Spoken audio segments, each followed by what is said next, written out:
Arranged to meet Myra, a first-generation Texan whose mother came to the United States from Mexico. We were Trump before Trump. We didn't join Trump. Trump joined us.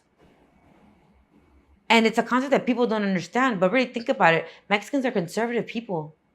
It's a conservative culture. The Democrats have been adopting some more left-wing policies in terms of social policies, so critical race theory and wokeness and all of this stuff. Do you think they've taken Hispanics and Latino voters for granted? Oh, most definitely. Most definitely by waving their money in our faces. And it's disrespectful. Us Hispanics, Mexican Americans, we need to come back to our roots. We need to come back to God, because it's not about I'm going to do whatever I want to do. And we shouldn't teach our kids to live that life. Oh, do what you want to do. You want to paint your hair purple? Do whatever you want to do. Oh, you want to wear that? Okay, do what you want to do. We weren't raised like that. Mexicans don't raise their kids like that. Let's talk about Donald Trump. Now, one of the pledges he made during the 2016 campaign was to build a wall along the US-Mexico border. And he also made some speeches about Mexicans who come here being rapists and criminals and stuff like that.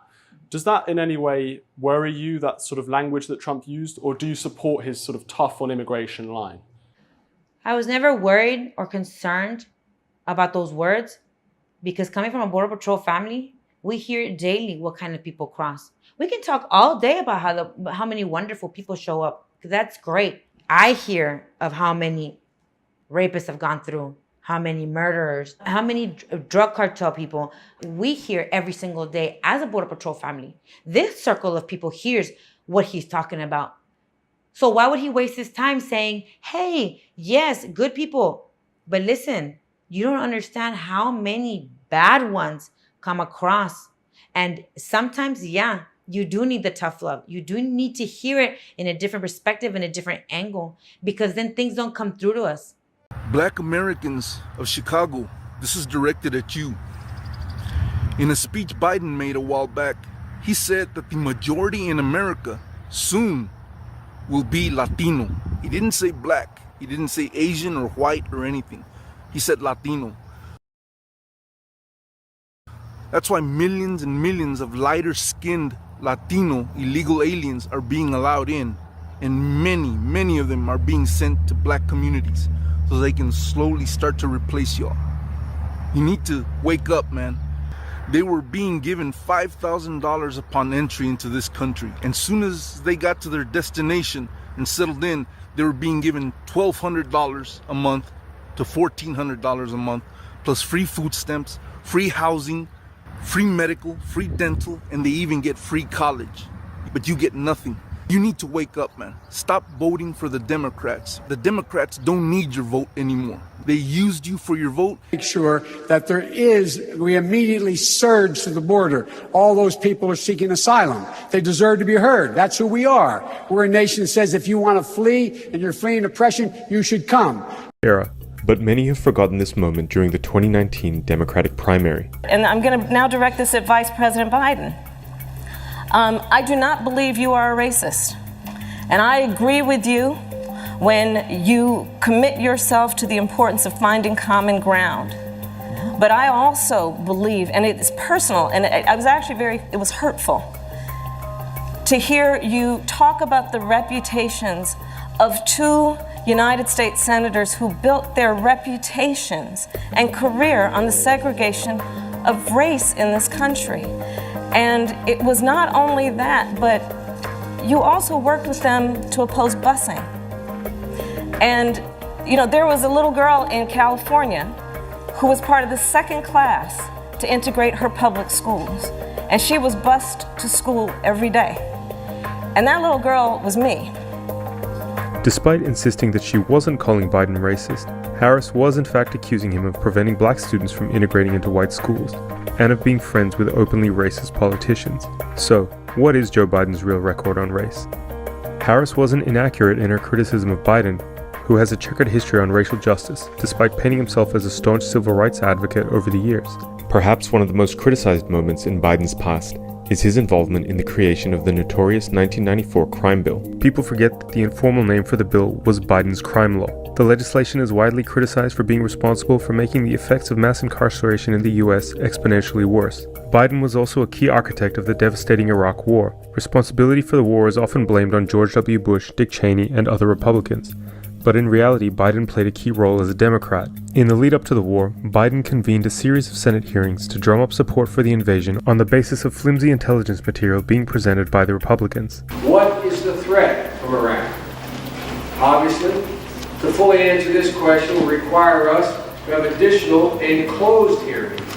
Not a single anti-war voice was invited to the hearings. Biden also admits to having been civil with Democratic colleagues who were openly racist, like James Eastland, who had a long history of racist remarks, including that Black Americans belonged to an inferior race, as well as the segregationist Herman Talmadge, who vigorously opposed school integration. Governor, this means in effect that your state would set up a private school system. We intend to maintain separate schools in Georgia, one way or another, come what may. Biden also developed a decades-long friendship with segregationist Strom Thurmond, who he worked with attempting to pass the Biden-Thurmond Violent Crime Control Act in 1991.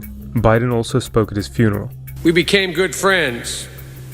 I'm not sure exactly why or how it happened, Nancy, but you know we did.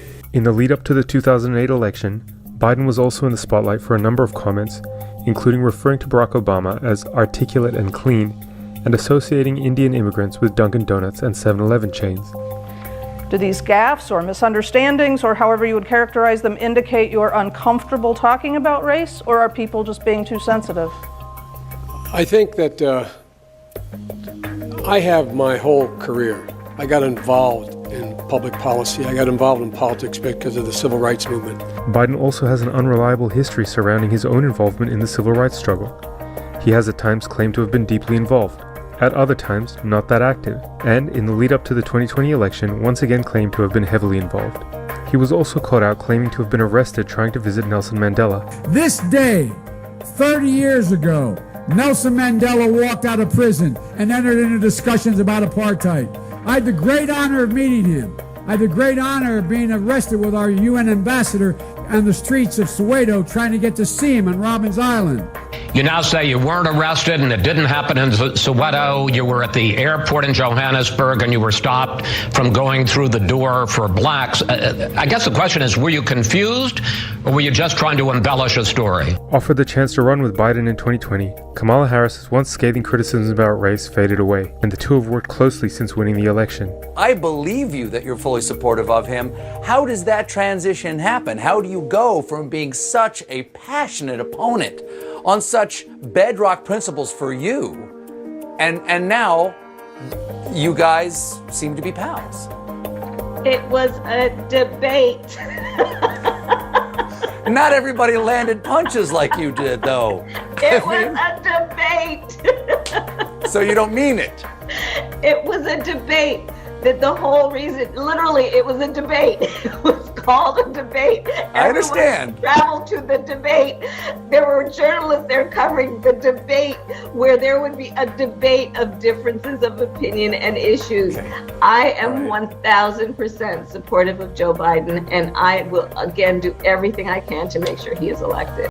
Me in the black community that announced for me because they know me. They know who I am. 3 former chairs of the Black Caucus.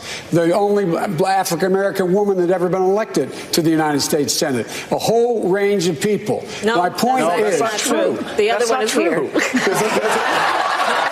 said the first. I said the first African-American elected. First African. So my point is. And by the way, what you all know, but most people don't know, unlike the African-American community, with notable exceptions, the Latino community is an incredibly diverse community with incredibly different attitudes about different things. You go to Florida, you find a very different attitude about immigration in certain places than you do when you're in Arizona. So it's a very different, a very diverse community. So I just watched the clip, and Joe Biden this morning totally disparaged and insulted the black community. I don't know what's going on with him, but it was a very insulting statement he made. First Lady Jill Biden is facing accusations of racial stereotyping for comments she made while speaking at a Latino outreach event yesterday. Let's watch. But we can't get those things on our own.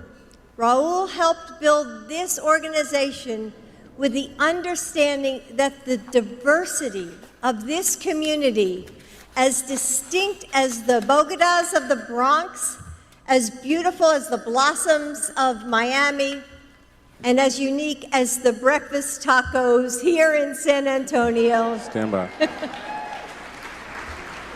Is your strength. In response to the First Lady's comments, the National Association of Hispanic Journalists tweeted, quote, NAHJ encourages Flores and her communications team to take time to better understand the complexities of our people and communities. We are not tacos. We work so hard to turn out a record vote in our community. Let me begin by telling you who we are. We are 7 historic civil rights organization leaders. We do not come as individuals or personalities. We come as leaders of historic civil rights organizations, meaning we have been there, or the roots of our organization go all the way back to the 1960s and prior to that. We are a group of equals. There is no one organization or any one of us who is the leader of the pack, the president of the group, or the chairman. We come as equals, bounded together by mission, doing our work in different ways, but with an intense focus on racial justice, with a particular emphasis on the African American community for many of us. I want to lift up your historic commitment to racial justice.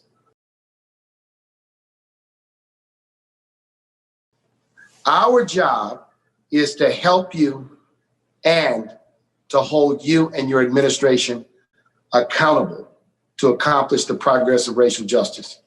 And those twin objectives, helping and holding you accountable, is what we will use to guide this relationship over the next 4 years.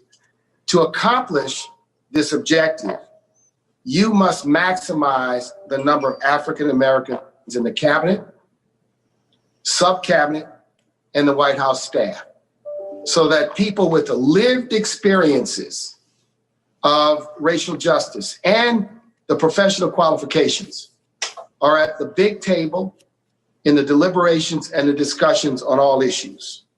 We want to affirm that as Americans, every issue is an African American issue. Some issues are of greater importance than others, but every issue is an African American issue. I will say, as I began, and then I'll be coming back later with some specific suggestions and accomplishments, specific suggestion, that to accomplish the aims of racial justice, there must be, at the beginning, a commitment to address the racial wealth and economic gap that is so persistent and exists in this country, and that Mr. President-elect and Madam Vice President-elect has gotten worse in the last 20 years and gotten worse in the era of COVID. Our community is in crisis. This nation is in crisis. Our community is catching hell economically, catching hell from COVID.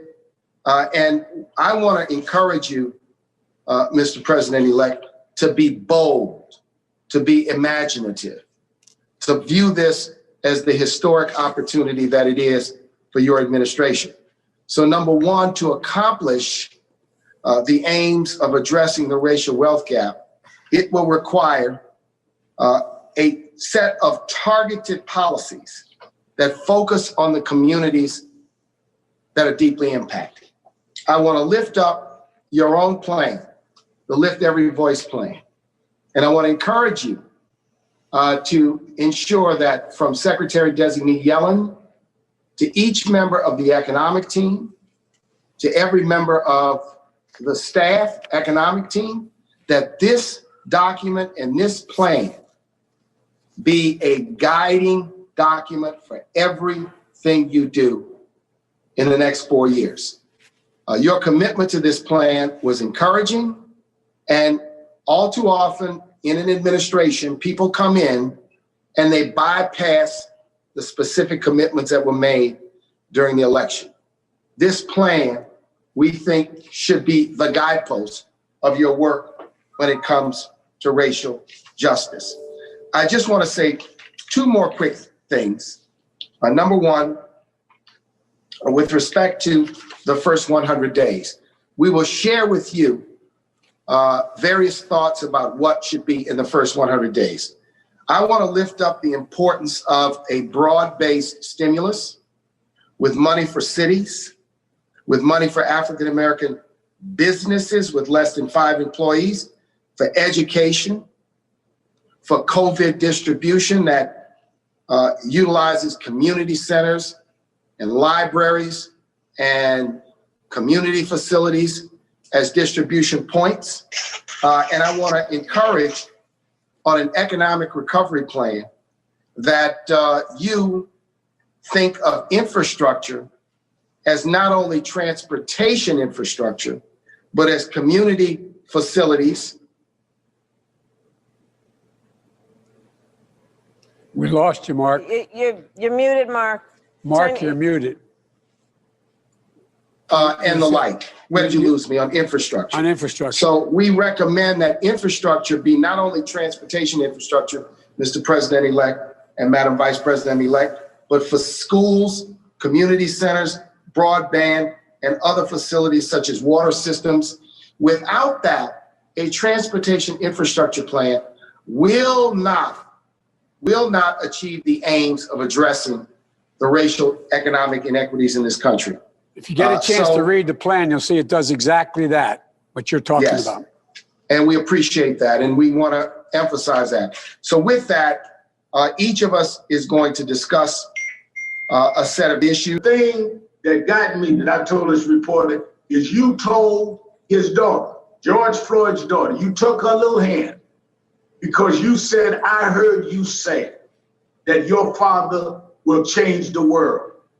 Well, I want to be able to tell that daughter, the man that told you that did not mean that to get votes. He meant that because he's going to help change our world. Because we've been living in a world that every day the phone rings. All of us hope it's not another killing because the president of the United States right now has made it clear any victim is not a victim. Okay. To keep that commitment to that little girl.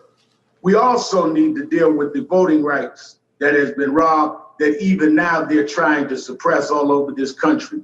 And clearly, I remember you and I sat next to each other on the pulpit at the church in Selma, Alabama, just this past March, in which we talked about voting rights. We talked about John Lewis. John Lewis, that was the last time he was on that bridge alone. We have had the watering down of voting, and now it has ushered in this whole hysteria where we have a president that's made a mockery of voting. We need an attorney general that will clearly deal with protecting voting rights, not as some privilege, as I sat in the courtroom and heard Scalia say from the bench that this voting right sounds like a racial injustice, but it is a right, and it is a right dipped in the blood of our people. Let me say that we should not, as you look to your appointees that are left, we should not let them submit us to a double standard, whether they be on the left or the right, because many of us are not intimidated by either side. A lot of people call themselves progressive, are progressive about everything but race. All of a sudden, when blacks start making money as lobbyists, they're against that, they're against this. They do not necessarily speak for us. What I'm saying is that when you have progressives that will question your nomination, your nominee for the defense department, making history, and he will need a waiver. Well, it will look very strange to many of us that 2 white guys can get a waiver, but the black nominee couldn't. It would look very strange to us that we can see people that we're hearing are up for attorney general, but the black guys, if it's a Tony West, well, it may be nepotism. If it's a DeVal Patrick, well, we don't know. At least make sure we are equally considered in the running. And I think that it is important, it is imperative, and I know you. I think I saw a commercial, I know Joe, I know you. I sat next to you 8 years in just about every civil rights meeting Barack Obama had, and you pushed him. And you're right, it's our job to push you. And you sat there, you were there. I sat next to you when Obama sat there with young activists, as I hope you will, with Patrice Cullors and others, and listened to them, and we started this commission on policing. It's almost forgotten history now, because a lot of that body cameras and all are almost something that you can put in a museum because they're turned on and turned off when they want. You were part of making that happen. That's why I think that it is totally ridiculous for anyone to think that we could put a Rahm Emanuel, who covered up Laquan McDonald's killing as mayor, in any position without our raising from the civil rights community that this man did something that, in our opinion, was just absolutely unpardonable. So as you know me, and I know you, and I know you, Vice President-elect, I will never embarrass you. I never in 8 years, even when I disagreed with President Obama, National Action Network, you both have been there, spoke for us several times. We will not embarrass you, but we will never lie to you. And we will never tell you that things are going certain ways that they're not going. As I said that day in Selma, Mr. Vice President-elect, that we are not looking for better slave masters, we're looking for freedom. And you stood up and said, I'm right. I was directing it at an opponent of yours, because some people think they can come in at the last minute, say they're progressive, throw their fists in the air, and we are conned by that. So I'm very happy that you're there. I'm happy that Ms. Kamala Harris is there, Senator Harris, now Vice President-elect, not because of your stellar records, not because of your positions, but I've seen you hold George Floyd's daughter's hand. And I've seen you, Vice President-elect Kamala Harris, hold Eric Garner's mother's hand. That's the kind of President-elect and Vice President-elect that we need to turn that compassion into some concrete legislation and the policies that we need. So we're not just holding hands, but we're moving forward. And we want to move forward together. And we want to maybe not always agree, but be able to walk out with a common agenda that all of us can live with and make life better for everybody. So I thank you for this meeting. I thank all my colleagues that joined in asking for this meeting. And I'm sorry if I was a little more candid, but you would have thought I was a clone if I didn't do Al Sharpton. Look, Mark, let me update you where we are in time. We probably have a couple of minutes. I really wanted to... Let's go to the president and the vice president. I want to go to the president-elect, but I know Derek told me he had one thing that he wanted to get out. Derek, if you can do that quickly, we can go to the president and vice president-elect to close us out. A lot of people in our community are getting a little anxious because they are not seeing enough of the progress they thought they would have seen at this point. Let's not disappoint them, and let's not get to a place where voters in Georgia begin to second guess. Okay, let me respond. I've got to go. Let me respond. There's a lot to respond to here. Let's get something straight. You shouldn't be disappointed. What I've done so far is more than anybody else has done this far. Okay? Number one. Number two, I mean what I say when I say it. I mean what I say when I say it. I'm the only person who's ever run on 3 platforms that I was told could not possibly win the election, and I never ceased from it. One was on restoring the soul of this country because of what I saw happen in Charlottesville. That was it. No one else was talking about it. The words of presidents matter. Nobody else, no progressive, was talking about it. I did. My son Bo used to have an expression. He'd say, remember, Dad, home base. It ain't worth the job if I can't say what I believe. I didn't want to run this time. I ran this time because of the racist son of a gun who was president of the United States of America. That's why I ran. And you'll remember, a lot of you told me talking about the soul of America was going over people's heads. They didn't know what we're talking about. The words of a president matter. What a president says matters. And you've never seen me shy away. In the middle of the debate, I called him a racist. In the middle of the debate with him, I took on white supremacists. I'm the guy that took on every single time somebody was threatened in this country. The only white boy you know who did it, period, out there. Every single time. So look, all I'm saying here is, guys and ladies, we're on the same exact page. The same exact page. We talked about closing the racial wealth gap. That's the single biggest thing I want to get done. It's the ultimate equalizer, no matter what else happens. Because I plan on spending over $15 billion to provide for opportunity for young black entrepreneurs to get them off the ground. Black farmers to be able to own their own property. Young people being able to get their first $15,000 down payment on a home.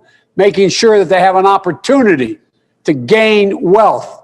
We can do all the rest of this unless the black community is able to make up the wealth gap, in my humble opinion, is real trouble. I support same-day registration. I'm the guy that extended the Voting Rights Act for 25 years as a United States Senator. Before, Sherilyn, you were even involved. I got it. I started off, I'm much older than you.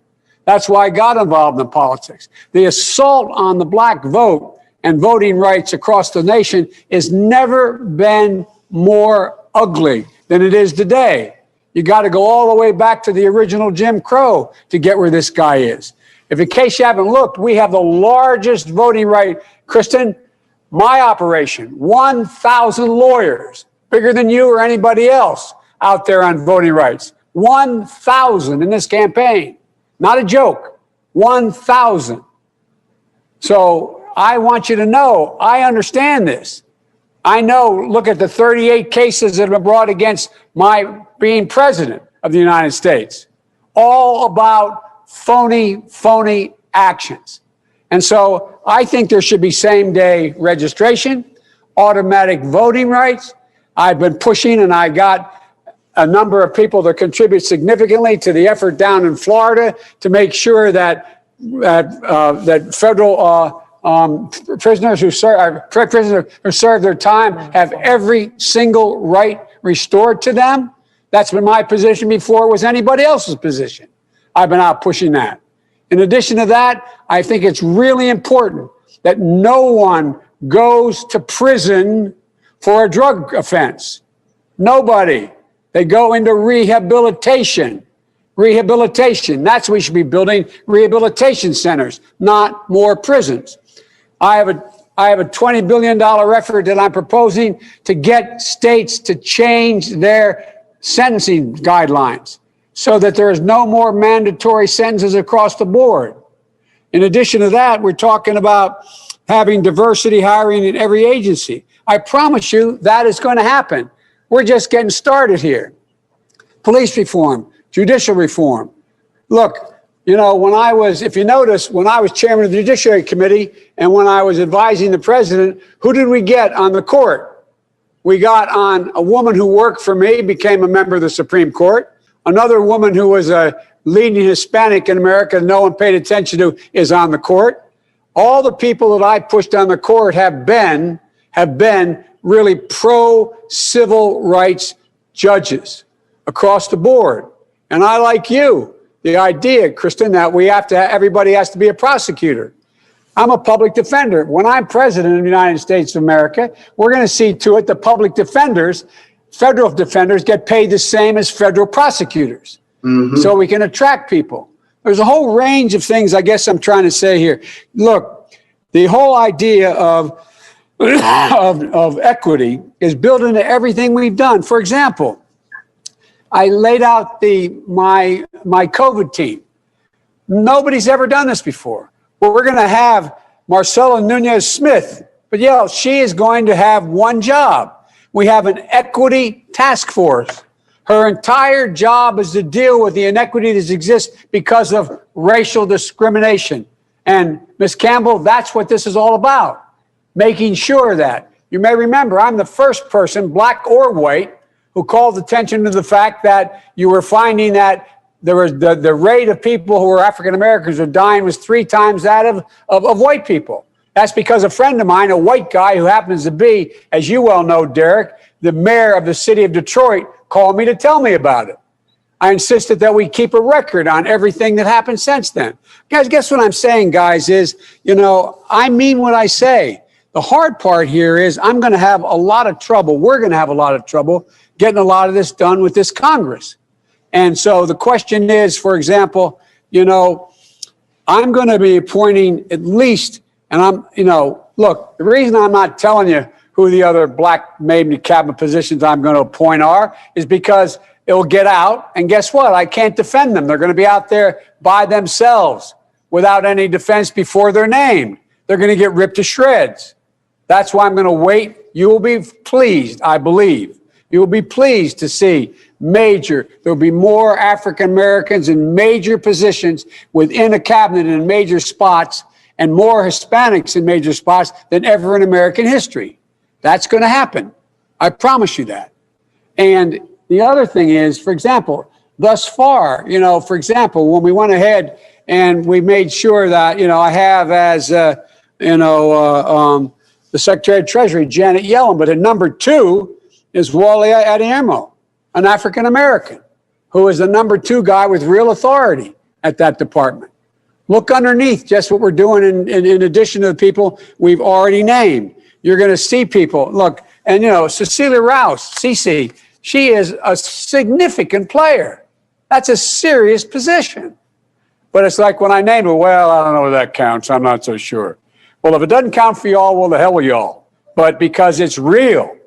It's real. So all I'm saying is look at us, judge us based on what we do. You're going to see more coming your way. And not only that, within the White House as well. Cedric is the best. Cedric's been with me from the beginning. And Cedric is going to be overseeing a great deal of this, and not all his responsibility, but he's in every single meeting. He's an assistant to the president. He's in every single meeting in the White House, period.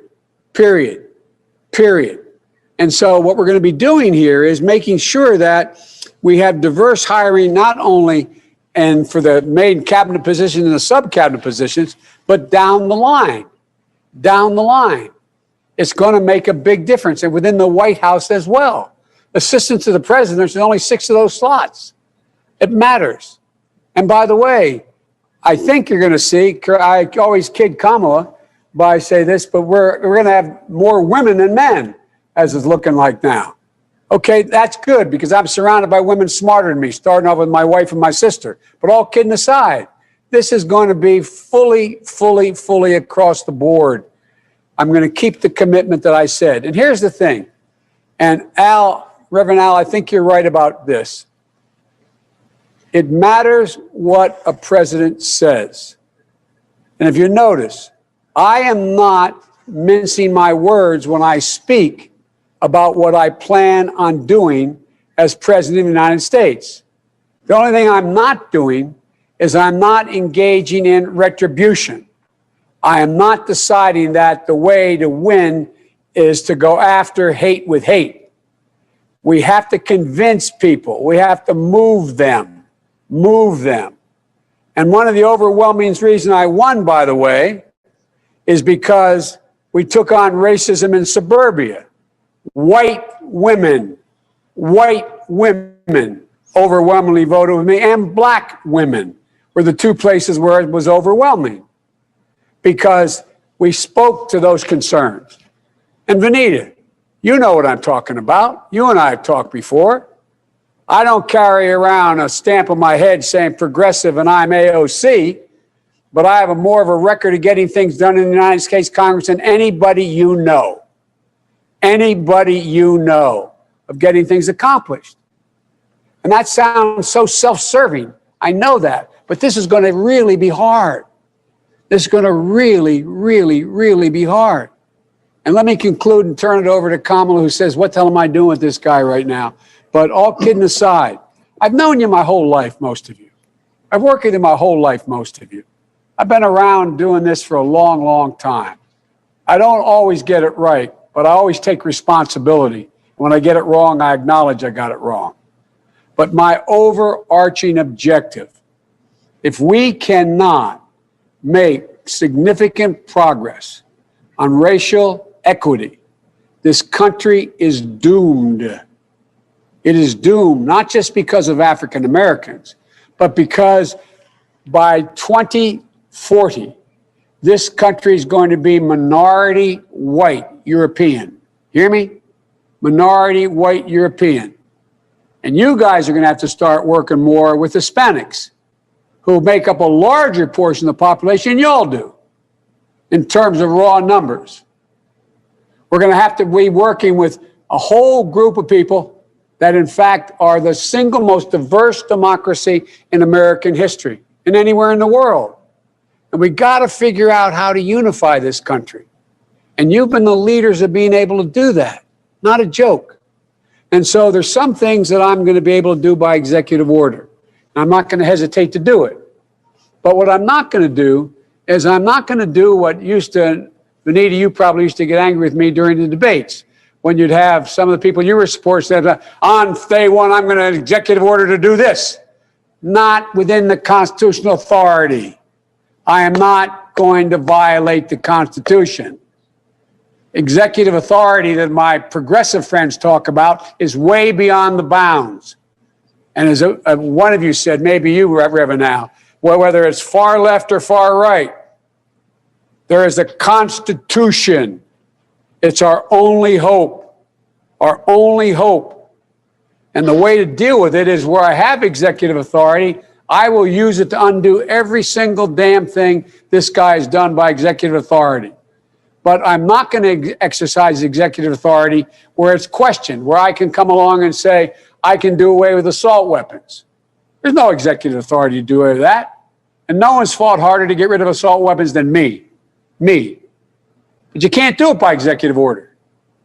If you do that, next guy comes along and says, well, guess what? By executive order, I'm going to say everybody can own machine guns again. So we got to be careful. I know you all know this.